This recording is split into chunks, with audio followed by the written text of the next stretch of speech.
नमस्कार, स्वागत है आपका मुनाफे की मंडी में। मैं हूं आपके साथ अशेषा अध्वरी और अगले आधे घंटे में हम आपको कमोडिटी बाजार, एग्री और नॉन एग्री मार्केट पर फोकस डालेंगे और इसी के साथ आपके लिए ट्रेडिंग के लिहाज से कुछ आइडियाज भी लेकर आएंगे। सबसे पहले प्रेशियस मेटल मार्केट पर नजर डालते हैं। याद रखें, सोने और चांदी में पिछले हफ्ते से काफ़ी वॉलेटिलिटी दिखी है। ट्रंप के जीतने के बाद करीब 4 से 5% की गिरावट दोनों ही प्रेशियस मेटल्स पर दिखी है, सोने और चांदी पर। लेकिन याद रखें, उसके बाद थोड़ा सा रिबाउंड दिखा था, लेकिन इस हफ्ते फिर एक बार सोने और चांदी में गिरावट दिखी है। आज बात करें तो सोने और चांदी में नरमी है। ग्लोबल मार्केट में स्पॉट गोल्ड 2.5% की गिरावट के साथ कारोबार, $2,620 पर आउंस के आसपास। याद रखें, अक्टूबर के महीने में सोने के दाम ग्लोबल मार्केट्स में $2,800 पर आउंस तक पहुंच चुके थे। उन लेवल से फिर एक बार गिरावट दिखी तो ऑल टाइम हाई लेवल से देखें तो सोने में करीब 6 से 7% की गिरावट दिखी है। सोने में ही नहीं, चांदी में भी करीब 2.5 से 3% की गिरावट। स्पॉट सिल्वर 2% की गिरावट के साथ $30 प्रति आउंस के आसपास। और MCX पर सोने चांदी की बात करें तो याद रखें, यहाँ पर भी थोड़ी सी नरमी दिखी है। गोल्ड 0.1% की गिरावट के साथ 75,241 के आसपास कारोबार। वही सिल्वर की बात करें तो यहाँ पर भी करीब 0.5% की गिरावट आज MCX पर दिखी है।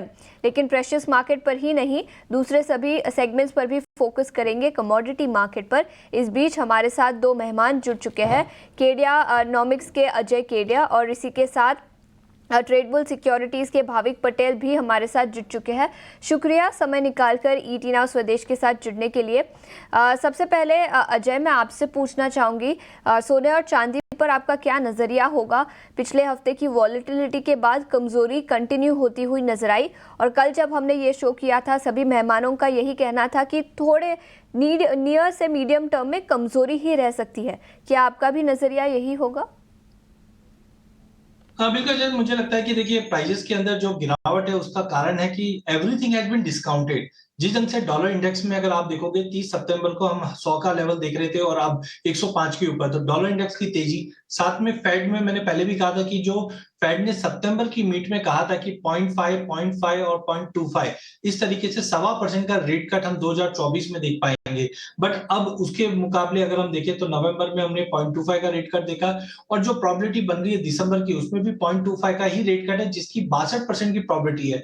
डोनाल्ड ट्रंप ने पहले ही आगाह कर दिया था कि एग्रेसिव रेट कट पे नहीं जाना चाहिए। ये हफ्ते के जो इन्फ्लेशन नंबर है ये काफी इंपॉर्टेंट है, वहां पे मुझे लग रहा है थोड़ा सा बढ़ाव आ सकता है, जिसके चलते पॉज जैसी सिचुएशन भी बन सकती है। इसी के डर के चलते हमने सोने में एक जबरदस्त गिरावट आती हुई देखी है। साथ में जियोपॉलिटिकल फ्रंट की भी अगर हम बात करें तो 15 दिन में हमने कोई भी नया एस्केलेशन आते हुए नहीं देखे हैं। तो टाइमिंग हो सकता है सोने चांदी में आज एक उछाल टाइमिंग मिल जाए, लेकिन ओवरऑल ट्रेंड अभी भी मंदी का ही है, जहां पे मुझे लगता है कि अगर 75,350 के नीचे आज अगर होल्ड करता है तो कहीं ना कहीं हम 74,800 तक के भी लेवल देख पाएंगे।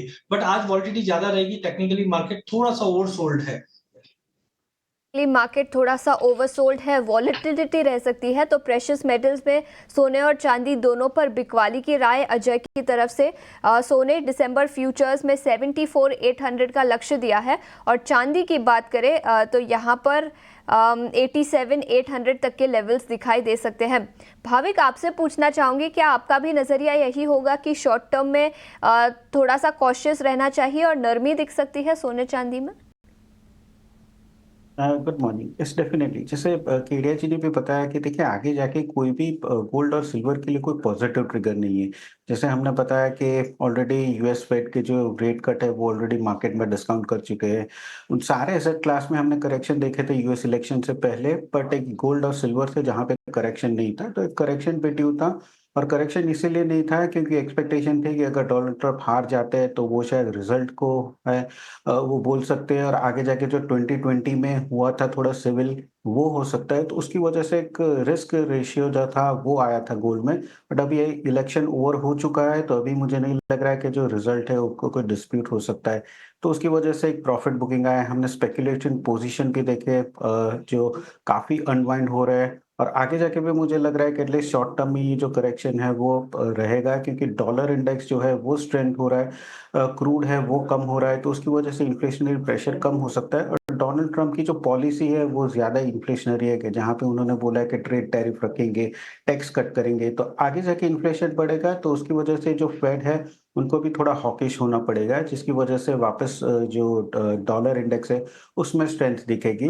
तो ये सब नियर टर्म में मुझे लग रहा है कि सोने के लिए थोड़े वीक ज़रूर है और एक मच नीडेड करेक्शन भी आ रहा है। तो आई थिंक सोने और चांदी दोनों में मुझे लग रहा है कि एटलीस्ट ये वीक जो है वो करेक्शन जो है कंटिन्यू रहेगा। आज के दिन अगर सोने की बात करें तो मुझे लग रहा है थोड़ा भी उछाल मिलता है तो बेच के ही चलना चाहिए अराउंड 75,600 के करीब 75,100 से 74,800 के टारगेट के लिए और स्टॉप लॉस रहेगा 75,750 का। और चांदी में भी मुझे लग रहा है कि कहीं न कहीं हम 88,000 के लेवल्स पे देख सकते हैं। तो आज के दिन थोड़ा उछाल मिलता है 89,500 से 89,800 के बीच में, तो शॉर्ट कर सकते हैं 88,800 से 88,400 के टारगेट के लिए और स्टॉप लॉस रहेगा 90,400 का। तो दोनों में शॉर्ट टर्म में मुझे लग रहा है जो करेक्शन है वो कंटिन्यू रहेगी। शॉर्ट टर्म में करेक्शन कंटिन्यू रहेगी। सोने और चांदी पे ट्रेडिंग के लिहाज से बिकवाली की राय, सोने में 75,100 का लक्ष्य और चांदी में 88,800 तक के लेवल्स दिखाई दे सकते हैं। ट्रेडिंग के लिहाज से तो हमने समझ लिया कि बिकवाली का ट्रेंड इस हफ्ते और थोड़े दिनों के लिए कंटिन्यू हो सकता है। लेकिन मिस्टर केडिया, मैं आपसे पूछना चाहूँगी, अगर किसी को इन्वेस्ट करना है 2 से 3 साल के टाइम होराइजन के लिए, तो क्या ये गिरावट खरीदारी के मौके बन सकते हैं या थोड़ा समय और वेट करना चाहिए? यार जी मुझे लगता है कि सोना और चांदी में जब भी रैली आती है तो ये परपेचुअली लंबी रैली रहती है। जैसे हमने 2008 से 2011 के बीच में 3 से 4 साल की तेजी देखी। अब अगर हम देखते हैं तो 2022 के अंत से ही ये स्टार्ट हुआ है। हाँ, एकाएक जो हमने अगस्त, सितंबर, अक्टूबर में बड़ी तेजी देखी जिसके चलते ये करेक्शन भी है। मुझे लगता है लॉन्ग टर्म के लिए अगर लेना है तो सोने में 74, 75 जो करंट लेवल है, यहाँ से अगर आप 20-20% भी थोड़ा-थोड़ा ऐड करना चालू करो, तो मुझे लगता है कि अगले 1 साल का जो टारगेट हम लेके चल रहे हैं वो 85,000 का लेके चल रहे हैं। तो I think 74-75 is good to buy for positional buy. वहीं अगर चांदी की बात करें तो एज़ कंपेयर्ड टू गोल्ड मुझे चांदी ज़्यादा अच्छी लगती है। जिस ढंग से गोल्ड सिल्वर रेशियो एक बैरोमीटर है, जो हमें बताता है कि चांदी सोने के मुकाबले काफ़ी सस्ती है क्योंकि जिस ढंग से इकोनॉमी में आप देखिए रेट कट सभी सेंट्रल बैंक कर रही है, इकोनॉमी को संभालने की कोशिश की जा रही है। तो चांदी का यूज़ 10 साल पहले अगर आप देखोगे तो ज़्यादा नहीं था। बट अब green energy, clean energy, solar में इन सब में यूसेज बढ़ा है, माइन से आउटपुट नहीं बढ़ रही, तो डेफिसिट कंटिन्यू बन रही है। तो चांदी मुझे लगता है कि इतनी ताकत रखती है, अगर कोई 3 साल का भी व्यू लेके चले तो करंट लेवल से भी डबल होने की भी ताकत रखती है। बट अगले 1 साल की अगर बात करें तो अगले साल हमारा टारगेट है 1,30,000 का। तो आई थिंक 88,000 है, वोलेटिलिटी ज्यादा है तो 85, 86 तक का भी लेवल मिल जाए। बट यहाँ से थोड़ा-थोड़ा अगर आप फिजिकल में या ईटीएफ के द्वारा अगर बाय करते हैं और साल भर का भी व्यू लेते हैं तो मुझे लगता है 1,30,000 का इनिशियल टारगेट मुझे लगता है चांदी में आराम से मिल जाएगा। मेरा प्रेफरेंस सोने के मुकाबले चांदी ज्यादा रहेगी क्योंकि इकोनॉमी में रिकवरी डेफिनेटली आनी है अगले साल और उसका बेनिफिट चांदी को ज्यादा मिलेगा। प्रेशियस मेटल्स में चांदी पर आपका नज़रिया काफ़ी पॉजिटिव है गोल्ड के कंपैरिजन में। भाविक, आपसे पूछना चाहूँगी, पिछले 1-2 साल का ट्रेंड देखें तो सोने और चांदी में काफ़ी अच्छे रिटर्न्स दिखाई दिए हैं, लेकिन क्या आपको लगता है कि ये ट्रेंड अगले 3 से 5 साल में कंटिन्यू होगा? और स्पेशली अगर निफ्टी से कंपेयर करें तो प्रेशियस मेटल्स में इन्वेस्ट करने से ज़्यादा अच्छे रिटर्न्स मिल सकते हैं? डेफिनेटली देखिए हिस्टोरिकली भी हम जब भी देखते हैं गोल्ड और सिल्वर का आप 1 साल या 5 साल का व्यू देखिए तो हिस्टोरिकली गोल्ड ने और सिल्वर ने अच्छे कंपैरेटिवली परफॉर्म किया है और जैसे केडिया जी ने भी बताया कि एक जो गोल्ड और सिल्वर की रैली है वो लॉन्ग टर्म कंटिन्यू रहती है। तो हमने लास्ट ईयर से ही गोल्ड और सिल्वर दोनों की रैली हमने स्टार्ट की है। तो आई थिंक मुझे लग रहा है कि नेक्स्ट ईयर भी अगर देखें ईयर एंड तक तो डेफिनेटली एटलीस्ट ये साल तो हाई डबल डिजिट का रिटर्न दिया है तो मुझे लग रहा है एटलीस्ट हाई डबल डिजिट का नहीं बट लो सिंगल डिजिट का रिटर्न डेफिनेटली हम देख सकते हैं। और जैसे केडिया जी ने भी बताया कि यूजुअली चांदी जब आउट परफॉर्म करती है जब इकोनॉमी होती है वो एक्सपांड होती है। हमने लास्ट ईयर से देखा कि काफी सारे सेंट्रल बैंक से उन्होंने रेट कट शुरू किया है। तो ये जो रेट कट की जो पॉलिसी है वो एटलीस्ट 2 या 3 महीने के बाद हम इकोनॉमी में देख सकते हैं कि जहाँ पे कैपिटल एक्सपेंडिचर होता है, सारी कंपनीज़ है वो थोड़ी एक्सपैंड होती है। तो उसकी वजह से इंडस्ट्रियल डिमांड जो है वो बढ़ती है और चांदी की आउट परफॉर्म होती है। तो मुझे भी लग रहा है कि गोल्ड और सिल्वर दोनों में नेक्स्ट ईयर भी हम अच्छी खासे रिटर्न एक्सपेक्ट कर सकते हैं। लो डिजिट में, may be high double digit में नहीं। बट ये शायद ऑन पार मुझे लग रहा है कि इक्विटी मार्केट से उतना ही रिटर्न दे सकती है। तो डेफिनिटली जो जिसको भी गोल्ड और सिल्वर में बाय करना है तो जैसे एसआईपी है, ईटीएफ है, उसकी वजह से थोड़े-थोड़े कोई भी डिप मिलता है तो निवेश कर सकते हैं क्योंकि लॉन्ग टर्म मुझे लग रहा है गोल्ड और सिल्वर दोनों का व्यू काफ़ी स्ट्रॉन्ग है। लॉन्ग टर्म के लिहाज से सोने और चांदी दोनों पर नजरिया काफी पॉजिटिव। शॉर्ट टर्म में थोड़ी सी नरमी दिखाई दे सकती है, लेकिन 2 से 3 साल का नजरिया देखें तो precious metal market specially silver जो कि इंडस्ट्रियल मेटल्स में यूज होता है, उस पर नजरिया दोनों ही मेहमानों का काफी पॉजिटिव है। आगे बढ़ते हैं, क्रूड ऑयल मार्केट पर फोकस करते हैं। याद रखें, पिछले हफ्ते चाइना ने स्टिमुलस मेजर्स अनाउंस किए थे, लेकिन उम्मीद से कमजोर रहे, जिसका direct impact crude oil market पर दिखा। याद रखिए, चाइना सबसे बड़ा इंपोर्टर है ब्रेंट क्रूड का, और अगर चाइना में डिमांड नहीं बढ़ेगी तो ब्रेंट क्रूड के डिमांड पर भी इम्पैक्ट दिखेगा, जिसके चलते पिछले कुछ दिनों में कच्चे तेल में गिरावट दिखी है। याद रखें, कल के ट्रेडिंग सेशन में 2.5% की कमजोरी थी और आज भी कच्चे तेल में गिरावट $71 पर बैरल के आसपास इंटरनेशनल मार्केट में। और एमसीएक्स की बात करें तो यहां पर भी 0.5% की गिरावट के साथ 5,730 के आसपास कारोबार दिखा है। तो पिछले कुछ दिनों से नरमी। और याद रखें, ब्रेंट क्रूड $80 पर बैरल के आसपास सितंबर एंड अक्टूबर फर्स्ट वीक के आसपास थे, तो वहां से गिरकर करीब $70 पर बैरल के आसपास दिखे हैं। तो पिछले एक महीने में काफ़ी नरमी दिखी है। भाविक, आपका क्या नज़रिया रहेगा? सबसे पहले ट्रेडिंग के लिहाज से, शॉर्ट टर्म पर्सपेक्टिव से ब्रेंट क्रूड पर आपका नज़रिया बताएं। देखिए, शॉर्ट टर्म पर्सपेक्टिव से मुझे अभी भी लग रहा है कि थोड़ी बहुत जो गिरावट है वो कंटिन्यू रह सकती है। एमसीएक्स में हमने देखा है कि 5600 के करीब जब भी आता है तो वहाँ से थोड़ा बहुत बाउंस बैक दिख सकता है। तो अभी भी 5600 आने के लिए थोड़ी देर है, तो मुझे लग रहा है कि 5600 तक के लेवल्स जो है वो 1 से 2 दिन में हम देख सकते हैं। तो overall I think intraday perspective या 1 से 2 दिन के लिए अगर देखें तो शॉर्ट ही रहना चाहिए। उसके बाद मुझे लग रहा है कि थोड़ी बहुत ज़रूर से हमें बाउंस बैक देखने को मिल सकते हैं। बट आज के दिन अगर की बात करें तो 5780 के करीब शॉर्ट कर सकते हैं 5680 के टारगेट के लिए, और 5840 का स्टॉप लॉस रख सकते हैं। जैसे आपने बताया कि ओवरऑल अगर फंडामेंटल्स देखें तो कच्चे तेल के थोड़े नेगेटिव है, जहाँ पे डिमांड देखें तो काफ़ी सॉफ्ट है, सप्लाई में देखें तो अभी फिलहाल कोई डिस्ट्रप्शन नहीं है। और डोनाल्ड ट्रंप की अगर पॉलिसी देखें तो वो बोल रहे हैं कि जो फेडरल लिमिटेशंस है ड्रिलिंग की वो हटाएंगे, तो उसकी वजह से शेल के आउटपुट है वो बढ़ सकते हैं। सेकंड, रशिया और यूक्रेन का जो युद्ध है वो इनफैक्ट वो बोल रहे हैं कि शायद कम कर सकते हैं। तो अगर वो होता है तो वापस से रशिया से जो ऑयल है वो यूरोप में मिल जाएगा, तो उसकी वजह से एक नेगेटिव फैक्टर है। और जनवरी में हम देखेंगे कि ओपेक प्लस है, शायद वो प्रोडक्शन भी बढ़ा सकते हैं, तो वो भी एक नेगेटिव फैक्टर है। तो अभी फिलहाल क्रूड के लिए कोई पॉजिटिव फैक्टर्स है नहीं, बस यही है कि 5600 से 5500 जब भी प्राइसेस देते हैं तो वहाँ से एक बाउंस बैक ज़रूर से देख सकते हैं। तो वो थोड़ा शॉर्ट टर्म में एक रैली देख सकते हैं। बट इंट्राडे या 1 से 2 दिन के लिए मुझे लग रहा है अभी भी मार्केट जो है वो फोकस वीक डिमांड पे ही करेंगे। उसकी वजह से जो नेगेटिविटी है, जो करेक्शन है वो कंटिन्यू रहेगी। कंटिन्यू होती हुई नजर आ सकती है ब्रेंट क्रूड में 5680 का लक्ष्य एमसीएक्स पर। और मिस्टर केडिया, आपका क्या नजरिया रहेगा ब्रेंट क्रूड पर? देखिए, ब्रेंट में मैंने पहले भी कहा था कि देखिए 70 के नीचे सस्टेनेबल नहीं है। चाहे हम मिडिल ईस्ट की बात करें, ओपेक नॉन ओपेक कोई भी प्रोडक्शन के लिए 70 के नीचे सस्टेनेबल ब्रेंट बिल्कुल नहीं चल सकता। तो इससे पहले भी 3 महीनों में हमने देखा बार बार में 70 के नीचे जाता है और वापस रिकवर कर जाता है। नो डाउट अब की जो गिरावट है उसमें 2-3 कारण है। अब ये माना जा रहा है कि जिस ढंग से डोनाल्ड ट्रंप का जो कॉर्पोरेट टैक्स कट होगा उसकी वजह से ऑयल एंड गैस के अंदर भी हम प्रोडक्शन बढ़ते हुए देखेंगे। यूएस की जो पॉलिसी रहेगी वो एक्सपोर्ट के फ्रंट पे ज्यादा रहेगी। तो आई थिंक हाँ, अभी जो गिरावट है वो एक ब्रॉडर रेंज में बना हुआ है। तो 5700 के नीचे जाता हुआ दिख रहा नहीं है, 6000 के ऊपर जाता है। जो हम चाइना की बात करें, ऑलरेडी 3 महीने से हम सुन रहे हैं कि चाइना में डिमांड डिटोरेशन है। तो आई थिंक वो सारे फैक्टर्स खत्म हो चुके हैं। इनफैक्ट जो एक हरिकेन राफा लास्ट वीक आया था, ये कहीं ना कहीं इंपैक्ट करेगा आगे, क्योंकि काफी रिस्क है जहां पे उसके आउटपुट में कमी आई, उसका न्यूज अभी तक फ्लो दिया नहीं है। तो मुझे लगता है कल की जो गिरावट के बाद आज मार्केट लोअर लेवल पे वापस एक पॉजिटिव मूव करता हुआ दिखाई देगा सेकंड हाफ में, जिसके चलते मेरा मानना है कि एक छोटी बाइंग करके चला जा सकता है। जहां पे कच्चे तेल के अंदर 5680 पे लीजिए, 5600 का स्टॉप लॉस रखिए। टेक्निकल बाउंस रहेगा जो 5820 का रहेगा। करंट लेवल से शॉर्ट की सलाह नहीं रहेगी, बाउंस एक्सपेक्टेड। ये नजरिया ब्रेंट क्रूड ऑयल पर, लेकिन इसके अलावा नेचुरल गैस पर क्या राय होगी?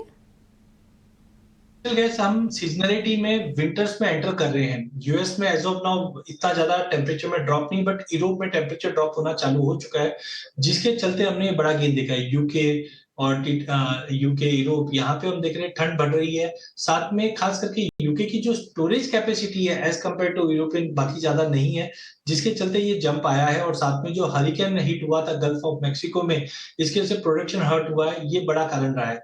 टाइमिंग मुझे लगता है मार्केट में थोड़ा सा पुल बैक मिले तो लेके ही काम करना है, बट नीचे में मुझे 240 तक का एक पुल बैक मिल रहा है, तो बिल्कुल इंट्राडे के लिहाज से 250 पे बेचिए, 255 का स्टॉप लॉस लगाइए, 240 का टारगेट है। हाँ, एक बार हमको 240 के करीब या उसके नीचे मिलता है तो पोजिशनली फिर से लेके चल सकते हैं, बिकॉज नवंबर और दिसंबर में सीजनलिटी काफी स्ट्रांग होती है, तो टाइमिंग 240 तक का एक बार पुल बैक देखने मिल जाएगा। फोकस करते हैं लॉन्ग टर्म के लिहाज से देखें तो चाइना एक बड़ा मार्केट है, वहां से स्टिमुलस मेजर्स की उम्मीद थी लेकिन ज़्यादा कुछ नहीं निकल कर आया जिसका इम्पैक्ट दिखा। आज एमसीएक्स पर कई बेस मेटल्स में दबाव दिखा है। एल्यूमिनियम की बात करें तो 1% की गिरावट के साथ 236 के आसपास कारोबार। वही कुछ और बेस मेटल्स की बात करें तो कॉपर 0.7% की गिरावट के साथ 814 के आसपास कारोबार। वही लेड में सुस्ती है 181 के आसपास, और जिंक यहाँ पर भी 276 के आसपास एक्शन दिखा है। तो इन शॉर्ट नरमी का माहौल है बेस मेटल्स में। मिस्टर केडिया, आपसे पूछना चाहूंगी बेस मेटल्स पर क्या रणनीति बनानी चाहिए ट्रेडिंग के लिहाज से? देखिए, फ्रैंकली चाइना से जो इकोनॉमिक कंसर्न्स है वो कंटिन्यू बने हुए हैं। हमने देखा था कि चाइना से वेट कर रहे थे कि इकोनॉमी में कुछ इनपुट्स किया जाए, हमने वो भी आते हुए देखा, बट वो एज पर मार्केट नहीं था, जिसकी वजह से नेगेटिव बना। डॉलर में तेजी बनी हुई है। अक्टूबर के जो लोन ऑफटेक थे उसमें भी शार्प फॉल था, जिसकी वजह से कल भी हमने प्राइसेस में दबाव आते हुए देखा। बट फ्रैंकली अगर पिछले 2 महीने की अगर बात करें तो कॉपर एक ऐसी कमोडिटी बन गई है जो 810 के नीचे नहीं जा पा रही है, 860 के ऊपर नहीं। जिंक भी एज कम्पेयर टू बाकी मेटल अगर हम देखते हैं तो 275 के नीचे सस्टेनेबल नहीं है, 290 के ऊपर जा नहीं रहा है, तो एक दायरा बना हुआ है। जो वर्स्ट आना चाहिए कि डॉलर में तेजी है, चाइना से कुछ डिमांड नहीं, वो सब ऑलमोस्ट डिस्काउंट हो चुके हैं। तो करंट लेवल से मुझे नहीं लगता है कि एग्रेसिव हमें शॉर्ट साइड जाना चाहिए। नो डाउट प्राइजेस में कंटिन्यू हायर साइड पे दबाव है, बट ड्यूरिंग द डे अगर हम देखते हैं तो साइकिल के लो पे है, तो करंट लेवल से शॉर्ट की सलाह नहीं है। हाँ, कॉपर मुझे लगता है जैसे बार बार हम देखते हैं 810-12 का सपोर्ट लेता है, उस रेंज में लेके चलिए। 820 का टेम्परेरी जंप मिलेगा। लेकिन अगेन जिंक और एल्यूमिनियम ये दो कमोडिटी ऐसी है जहां पे बहुत ही अच्छी तेजी दिखेगी, क्योंकि जिस ढंग से बॉक्साइट के प्राइसेस, एल्यूमिना के प्राइसेस रिकॉर्ड हाई पे है, तो एल्यूमिनियम आज हमने एक फॉलबैक जरूर देखा है, but I think 234-235 is very good to accumulate. Intraday में ठीक है ऊपर नीचे ज्यादा दिखेगा, लेकिन अगर ये रेट पे अगर हम एक्यूमुलेट करके चलते हैं तो मुझे लगता है वापस 240 का लेवल जल्द दिखा देगा। जिंक के अंदर भी 275-276 is good to buy. Immediate target 280 रहेगा। But out of all base metal मेरा कॉन्फिडेंस जिंक और एल्यूमिनियम में ज्यादा है as compare to copper. Will take time, but zinc और एल्यूमिनियम मुझे लगता है कि करंट लेवल से शॉर्ट नहीं करना चाहिए, यहाँ से एवरेजिंग करनी चाहिए, मार्केट में बाउंस एक्सपेक्टेड रहेगा। नियम पर पॉजिटिव नजरिया, कॉपर पर भी पॉजिटिव नजरिया है, लेकिन ज्यादा कन्विक्शन जिंक और एल्यूमिनियम पर। भाविक, बेस मेटल से आपकी क्या रणनीति होगी? जी, मुझे एटलीस्ट इंट्राडे में अभी भी मुझे लग रहा है कि कॉपर में थोड़ी वीकनेस है वो कंटिन्यू रह सकती है। हमने देखा कि जो चाइना का 6 trillion yuan debt swap plan है वो मार्केट के एक्सपेक्टेशन से कम था, क्योंकि डोनाल्ड ट्रम्प जीते थे तो एक्सपेक्टेशन था कि एटलीस्ट 10 to 14 ट्रिलियन यूएन का हो सकता है।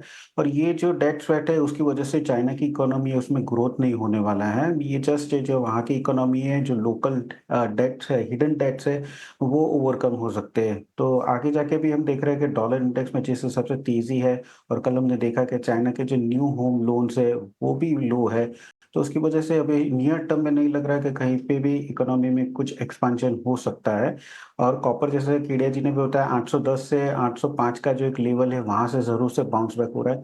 बट आज के दिन मुझे लग रहा है कि ये जो नेगेटिविटी है वो कंटिन्यू रह सकती है। तो जस्ट इंट्राडे पर्पज से मैं कोई भी उछल मिलता है कॉपर में अराउंड 823, तो मैं शॉर्ट के रिकमेंडेशन करूंगा 814 के टारगेट के लिए, और 828 का स्टॉप लॉस रहेगा। बिल्कुल, तो ये नज़रिया कॉपर पर बेस मेटल्स की हमने बात की, लेकिन आगे बढ़ते हैं। पिछले हफ्ते की बड़ी तेज़ी के बाद आज जीरे में मुनाफा वसूली का दबाव है, लेकिन जीरे के फंडामेंटल्स क्या कहते हैं ये बताने के लिए अब हमारे साथ ऊर्जा एपीएमसी के किशोर पटेल जुड़ चुके हैं। शुक्रिया किशोर, समय निकालकर हमारे साथ जुड़ने के लिए। बताएं मार्केट में क्या हालचाल है और डिमांड कैसी है, बाजार में प्राइसेस में गिरावट दिखी है, उसके पीछे के फैक्टर्स कौन से हैं? हेलो, हम आपको सुन पा रहे हैं, बताइए। हाँ जी एक्चुअली बात ये है कि अभी जो बिजाई चल रही है वो बिजाई गर्मी के हिसाब से बहुत मतलब कम बिजाई हुई है, अभी चालू है बिजाई तो, और लगता है ऐसा है मैडम कि बिजाई और भी लेट हो सकती है। हेलो, आवाज आ रही है? जी आ रही है, आपकी आवाज आ रही है। अरे तो मेन क्या है, मेन अभी मौसम सूटेबल नहीं है मैम। तो मौसम जैसे जैसे ठंडा होगा वैसे वैसे थोड़ी बिजाई बढ़ेगी, लेकिन क्या हुआ है कि लास्ट ईयर किसानों को भाव अच्छे मिले थे और इस बार भाव अच्छे नहीं मिले हैं, उसकी वजह से थोड़ी बिजाई घट सकती है। मेन रीजन ये है।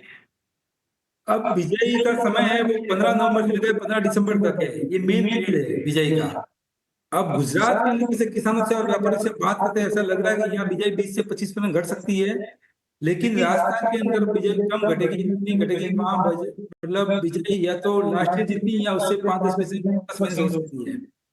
उसका आंकड़े आने के बाद ही इसका आगे का तेजी में शुरू करेगा, बाजार किस तरफ जाएगा।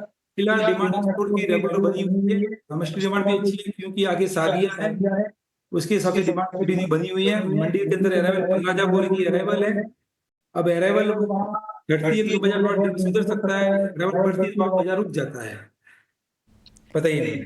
बिल्कुल, तो डिमांड काफ़ी अच्छी है डोमेस्टिक मार्केट में, लेकिन आप क्या हमें बता सकते हैं कब तक प्राइसेस रिकवर होते हुए नजर आएंगे? वो 15 नवंबर से 15 दिसंबर के बिजाई के आंकड़े आएंगे मैम, उसके बाद ही बाजार का मालूम पड़ेगा कि बाजार किस तरह। लेकिन बाजार ऑलरेडी बहुत नीचे चल रहा है क्योंकि ऊपर के भाव से बाजार करीबन 15 से 20 रुपये टूटा हुआ है और वहां से वापस बाजार 7-8 रुपये सुधरा है। बाजार गुंजाइश गिरने की कम है, बढ़ने के अंदर थोड़ा समय लगेगा क्योंकि जब तक बिजाई के आंकड़े नहीं आएंगे तब तक बाजार मूवमेंट नहीं करेगा। तो डिमांड काफी स्ट्रांग है और अभी ऐसा बता सकते हैं कि एक रेंज बाउंड के अंदर ट्रेड कर रहा है, यहाँ से 5-10 पे घट सकता है, 5-10 पे बढ़ सकता है, अभी ऐसे ही बाजार चल रहा है। ठीक है, तो बाजार में थोड़ी सी सुस्ती है और 15 नवंबर के बाद ज़्यादा क्लैरिटी आएगी कि जीरे प्राइसेस कैसे ट्रेंड हो सकते हैं, लेकिन डिमांड काफ़ी स्ट्रांग है। शुक्रिया समय निकालकर हमारे साथ जुड़ने के लिए। अजय, सब आपसे पूछना चाहूँगी जीरे पर ट्रेडिंग के लिहाज से आपकी क्या रणनीति होगी, और इसी के साथ धनिया यहाँ पर भी अपनी रणनीति बताएं। देखिए, पूरे जीरा और धनिया की बात करें, मुझे लगता है कि नो डाउट इंटरडे में मार्केट में थोड़ा दबाव जरूर मिला है, बट कुल मिला के काउंटर्स मुझे ज्यादा वीकनेस नहीं दिख रहे। जिस ढंग से किशोर जी ने भी कहा है कि इस बार सोइंग के नंबर से वो कम आएंगे, जिसकी वजह से बाय ऑन ड्रॉप की रणनीति बनानी चाहिए, जिसको देखते हुए दिसंबर जीरा 24,700 पे लेना चाहिए, 24,300 का स्टॉप लॉस रखिए, 25,400 तक का लेवल मिल जाएगा। धनिया में भी हमें लगता है कि पहले जो डर लग रहा था कि रोमानिया बल्गेरिया का इस बार इंपोर्ट ज्यादा रहेगा, वैसा कुछ नहीं है। इसके लिए हमने पहले ही अक्टूबर में एक अच्छी खासी रिकवरी देखी। सोइंग में अगर कमी आती है तो स्टॉक टू यूज रेशियो है उसमें ड्रॉप दिखाई देगा, जिसकी वजह से धनिया काफी प्रोमिनेंट लगता है। यहाँ पे भी दिसंबर वायदा 7150 7180 के जोन में लेके चलिए, 7350 का टारगेट रहेगा। सभी मसालों में मुझे लगता है रमजान की इस बार अर्ली डिमांड रहेगी और सीएआईटी की रिपोर्ट के अनुसार 48 लाख शादियां भी है, तो जो कंजम्पशन डोमेस्टिक का है वो भी स्ट्रांग रहने की उम्मीद है। तो कुल मिला के जीरा, धनिया, हल्दी तीनों में मुझे लगता है कि आने वाले दिनों में अच्छी तेजी कंटिन्यू रहेगी। मसालों पर खरीदारी की राय और अच्छी तेजी कंटिन्यू होती हुई नजर आ सकती है। भाविक और अजय, बहुत बहुत शुक्रिया समय निकालकर हमारे साथ जुड़ने के लिए और कमोडिटी मार्केट पर रणनीति बताने के लिए।